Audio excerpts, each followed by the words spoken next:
سلام دوستان، حالتون چطوره؟ خوش اومدین به چنل خودتون.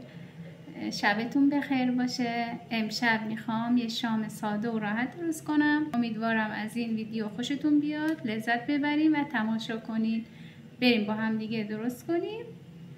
با من همراه باشین. بریم. خب من وسیله رو آماده کردم. ببخشید اینجا یکم تاریکه. بادمجون و نگینی ریز کردم، پیازم نگینی ریز کردم و گوجرم همینطور. این سیب زمینیم در کنارش میخوام سرخ کنم. این بلبه های بچه، چون همسرم بادمجون زیاد دوست نداره، من در کنارش سیب زمینی هم میخوام سرخ کنم. اول من سیب زمینی رو سرخ میکنم، بعد بقیه مواد رو درست کنیم. خب من اول سیب زمینی رو سرخ کنم. روغن اینجا آماده کردم، داغ شد.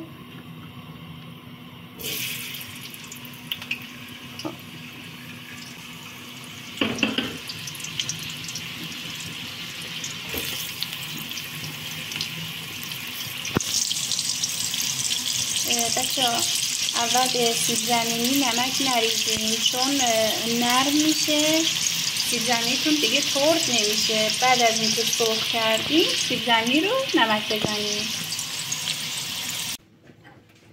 خب بچه من سیب زمینی رو سرخ کردم، گذاشتم کنار. الان میخوام این بادمجون رو سرخ کنم.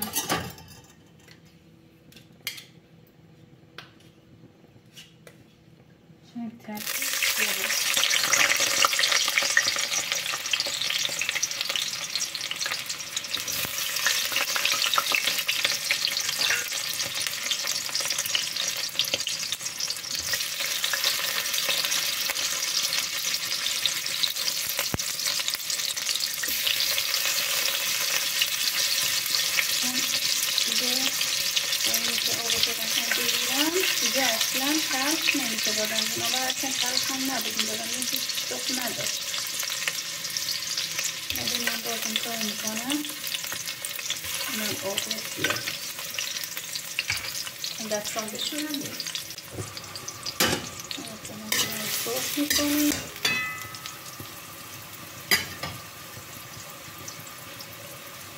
بفرمایید چایی. یه چایی هم بخورم تا شام من آماده شد. خب بادمجون من داره سرخ میشه، تقریبا آماده شد. نگهش بیارم. من برش بیارم.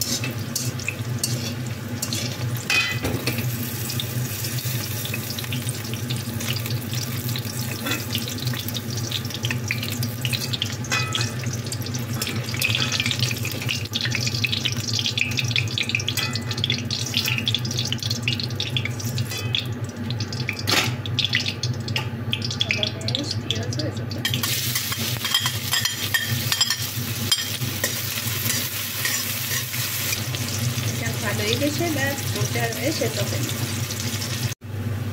خب بچه پیازمونم طلایی شد. من یادم رفته یه حب سیرم ریز کردم اضافه کردم. سیر خیلی خوشمزه میکنه این غذا را بچه. حالا من گوجه رو بهش اضافه میکنم.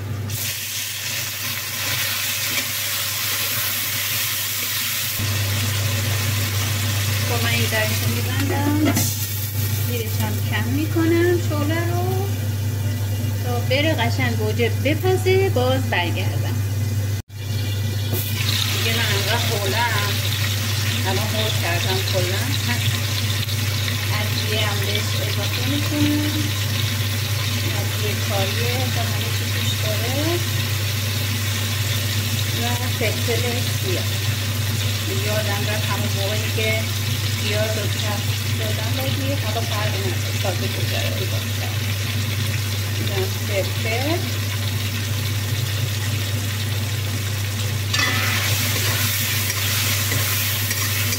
حالا قشنگ گوجه بپزه. بریم که گوجه بپزه باز برگردیم. بچه ها من یه چیزی میخوام بهتون بدم. چون من همیشه موقعی که عجله دارم این کارو میکنم یا موقعی که میخوام گوجه خیلی له بشه این کارو میکنم. با این بوشکوب قشنگ گوجه ها رو له میکنم. دستگیره بگیرم نگه دارم اینو. قشنگ گوجه ها رو له میکنم با این، یعنی قشنگ این دیگه له میشه و قشنگ میپزه و سریع هم آماده میشه.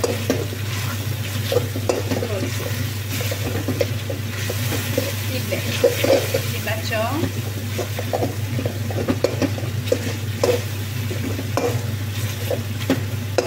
خیلی خوبه. غذات میخواد آماده بشه من این کار رو میکنم. درستش کنم. من دوربین رو درست کردم. دیدیم بچه ها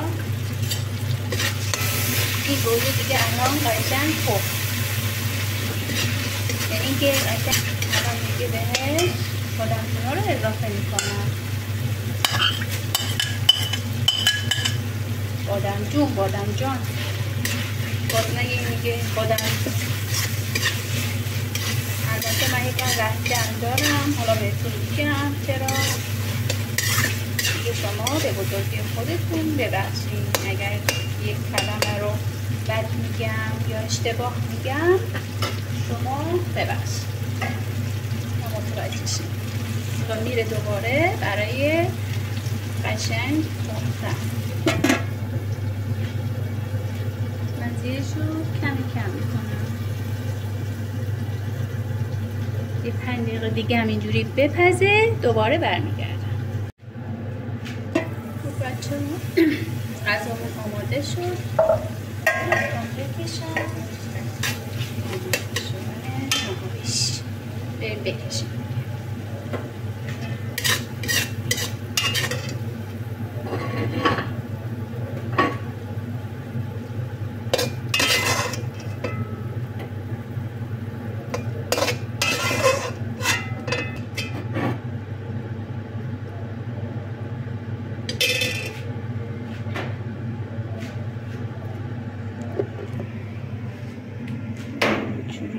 سیب زمینیارم دورش میچینم.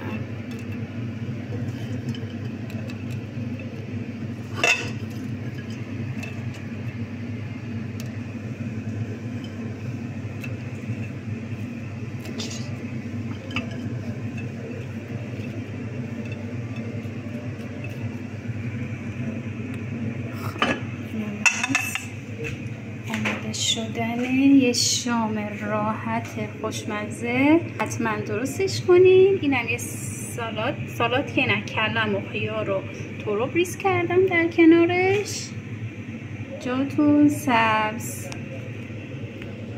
خب عزیزان، اینم یه شام راحت و خوشمزه. امیدوارم درستش کنین و حتما تا الان درستش کردین. شما خانوما همتون کدبانو هستین میدونم، و اگرم تا الان این سبکی درست نکرده باشین حتما درست کنین. خیلی خوشمزه میشه و راحت هم هست. از روزمرگی منم امیدوارم خوشتون بیاد و همراه همیشگیم باشین. از این به بعد کلی آشپزی و روزمرگی‌های ساده‌مو به اشتراک میذارم. شبتون بخیر. خدا نگهدار.